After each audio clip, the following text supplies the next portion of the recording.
안녕하십니까. 사람해부학 사장 관절 계통을 맡은 안진식, 원혜연, 조윤현입니다.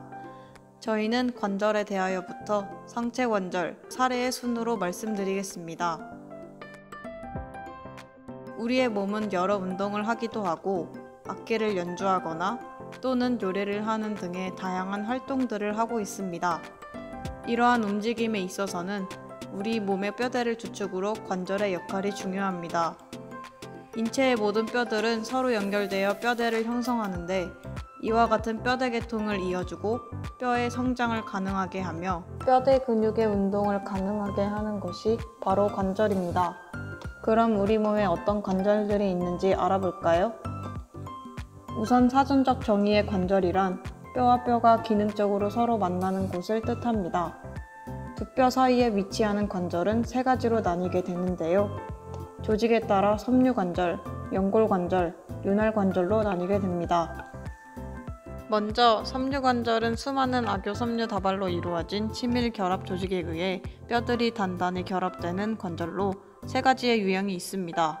첫 번째, 봉합은 머리뼈의 납작뼈 사이에만 존재하는 결합으로 톱니봉합, 비늘봉합, 평면봉합 이 세 가지 종류가 있습니다. 두 번째, 인대결합은 뼈들이 섬유결합 조직인 뼈 사이막에 의해 결합되는 것을 말하는데 그 예로는 중간노자 관절이 있습니다. 세 번째, 못박이 관절은 치아 뿌리가 치아 주위 인대에 의해 아래턱뼈에 고정되어 있는 것입니다.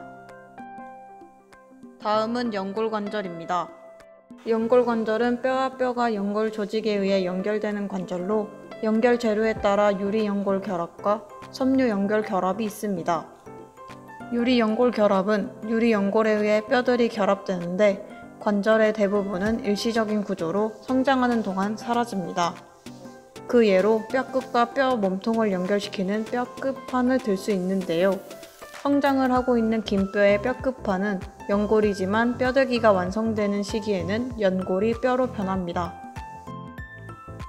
섬유연골 결합은 관절면 표면이 얇은 층의 유리연골로 덮여 있고 이 유리연골에 다시 섬유연골이 부착되어 뼈들을 연결시키는 결합입니다. 대표적인 예로는 두덩 결합이 있는데요. 이 결합은 태아 분만 시 어느 정도 움직여 출산을 돕기도 한답니다. 다음은 윤활관절입니다. 몸 대부분의 관절은 윤활관절이며 움직임이 가능한 움직관절을 윤활관절이라고 말합니다. 이 관절은 관절 연골, 관절 주머니, 윤활액, 윤활막, 섬유막으로 이루어집니다.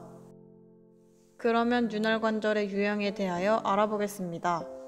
윤활관절의 유형에는 총 6가지가 있습니다. 첫 번째로 평면관절은 관절하는 관절면이 납작하거나 약간의 오목과 볼록면이 있는 관절입니다. 두 번째는 경첩관절로 여닫이문의 경첩과 유사하며 관절하는 뼈의 볼록한 면과 다른 뼈의 오목한 면이 만나 이루는 관절입니다. 세 번째는 중쇄관절입니다. 하나의 뼈의 둥근 면이 다른 뼈와 고리 모양의 인대에 의해서 둘러져 있는 관절입니다. 네 번째는 안장관절로 양쪽의 뼈가 말안장처럼 볼록하고 오목한 관절면을 가지고 있는 관절입니다. 다섯 번째는 타원관절로 관절머리와 관절 오목이 만나서 관절하며 돌림 운동을 제외한 다양한 운동이 허용되는 관절입니다. 마지막으로 절구관절은 관절면이 한쪽은 절구 같고 다른 쪽은 공과 같아 절구 속에서 공이 움직이듯 세 축과 모든 방향으로 움직임이 자유로운 관절입니다. 사람의 상체 관절에서 생기는 질병은 무엇이 있을까요? 제일 먼저 척추에 생기는 질병에 대해 얘기해 보겠습니다. 가장 먼저 얘기할 질병은 척추 원반 탈출증입니다. 우리가 흔히 허리 디스크라고 불리는 질병이죠. 우리 몸에는 척추뼈와 뼈 사이에 원반 형태의 판이 존재하는데 흔히 디스크라 불리는 추간판이 있습니다. 이 디스크가 돌출되어서 눌리거나 터지면 다리로 가는 신경을 자극해 통증이 발생하게 됩니다. 잘못된 자세나 무거운 짐을 들면서 생기는 반복적인 외상, 나이가 들수록 발생하는 필연적인 노화, 흡연, 비만 외에도 유전적인 요인이 허리 디스크의 원인이 됩니다. 허리 디스크가 발생하면 허리를 중심으로 엉덩이까지 넓은 범위로 통증이 발생합니다. 또한 추간판이 돌출되어 건드리는 신경에 따라 허리뿐만 아니라 다리, 발까지도 통증이 함께 나타납니다. 증상이 심한 경우 대소변 장애나 하지마비 등의 증상까지 나타날 수 있습니다. 이렇게 심각한 통증을 유발할 수 있는 허리 디스크를 예방하는 방법엔 무엇이 있을까요? 이제는 20대에서 30대의 젊은 사람들에게도 허리 디스크가 생기는 일은 특별한 일이 아닙니다. 노화 현상으로 생기는 것이 아니라 10대와 20대에서부터 축적된 나쁜 자세, 운동 부족, 체적 증가가 그 원인이 됩니다. 생활 속에서 앉거나 서 있을 때 올바른 자세로 허리를 곧게 펴고 있고 스트레칭이나 운동으로 허리 근력을 강화하고 허리에 무리가 가지 않도록 하며 심한 운동이나 무거운 짐을 들 때 조심하기만 해도 예방이 됩니다. 다음은 팔굽 관절에서의 이상입니다. 팔굽 관절은 3개의 뼈가 모여 이루어지는 부위로 굽힘 운동과 펴 운동을 담당합니다. 위팔자 관절, 위팔노 관절, 몸쪽 노자 관절로 구성되어 있습니다. 그 중에서 테니스를 많이 치는 사람에게 주로 나타난다 하여 이름이 붙여진 테니스 엘보우에 대해 알아보도록 하겠습니다. 테니스 엘보우는 30대에서 60대에 나타나고 40대에서 흔하게 발생됩니다. 대부분 급성인 경우가 많고 팔꿈치 바깥쪽에서의 통증, 저림, 민감한 느낌 등이 나타납니다. 간혹 경직되거나 팔에 힘이 빠지는 경우도 있고 손목을 위로 젖혔을 때 증상이 심해지며 손목을 쓰는 동작에서 통증이 발생합니다. 팔꿈치 바깥쪽에서만 나타나는 것이 아니라 손목까지 이어져 나타나기도 합니다. 이러한 증상은 왜 일어나는 걸까요? 정확한 원인은 알려져 있지 않습니다. 다만 반복적으로 손목을 뒤로 젖히는 동작을 할 경우에 근육에 과부하가 걸리면서 근육과 뼈를 이어주는 힘줄의 파열과 염증이 발생하게 됩니다. 또한 반복적인 충격으로 인해 팔꿈치 주변의 인대가 부분적으로 충혈되거나 파열되어 발병합니다. 그리고 나이가 들면서 퇴행성 변화가 일어날 때 위측 상과 부분의 힘줄이 반복된 손상을 받고 약화됩니다. 테니스 엘보우를 예방하거나 치료하는 방법은 무엇이 있을까요?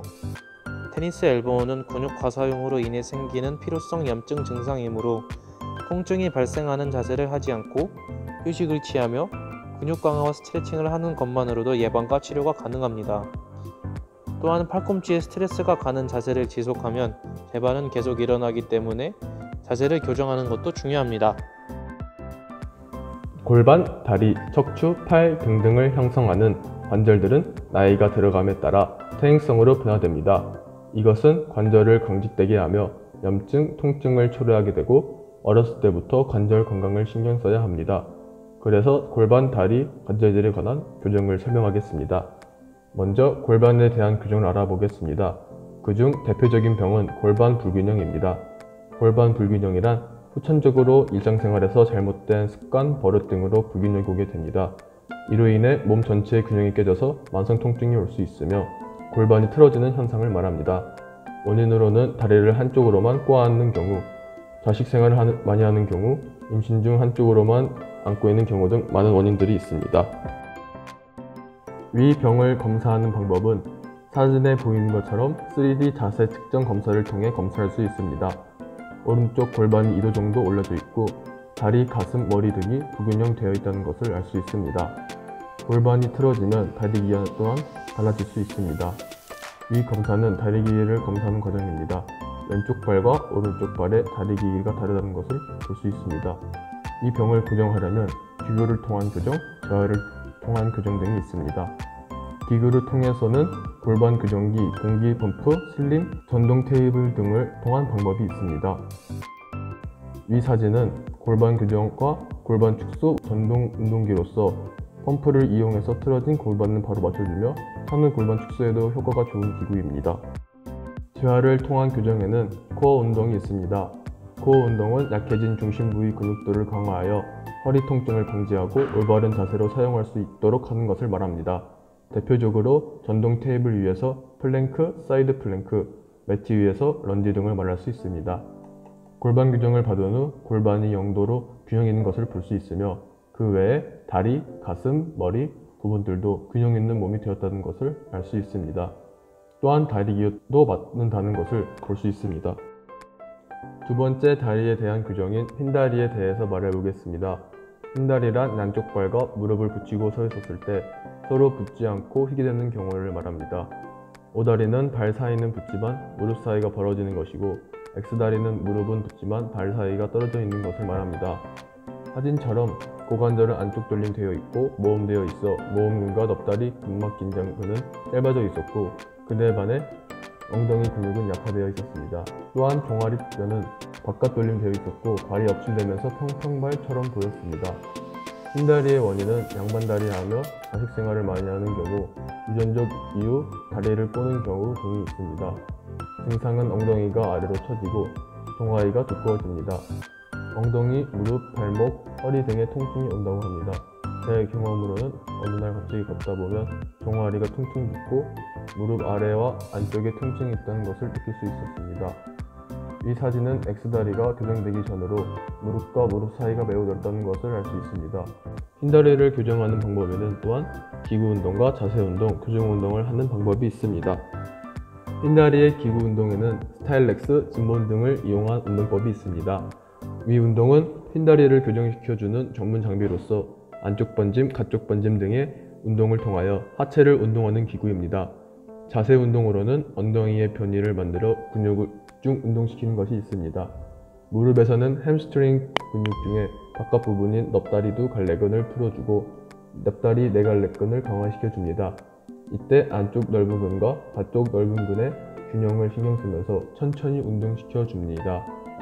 교정을 하게 되면 굳어졌던 다리가 6도로 줄어들게 되고 다리 사이 넓이가 11.3에서 8로 변하는 것을 볼 수 있습니다. 또한 종아리와 종아리 사이가 줄어드는 것이 분명하게 보입니다.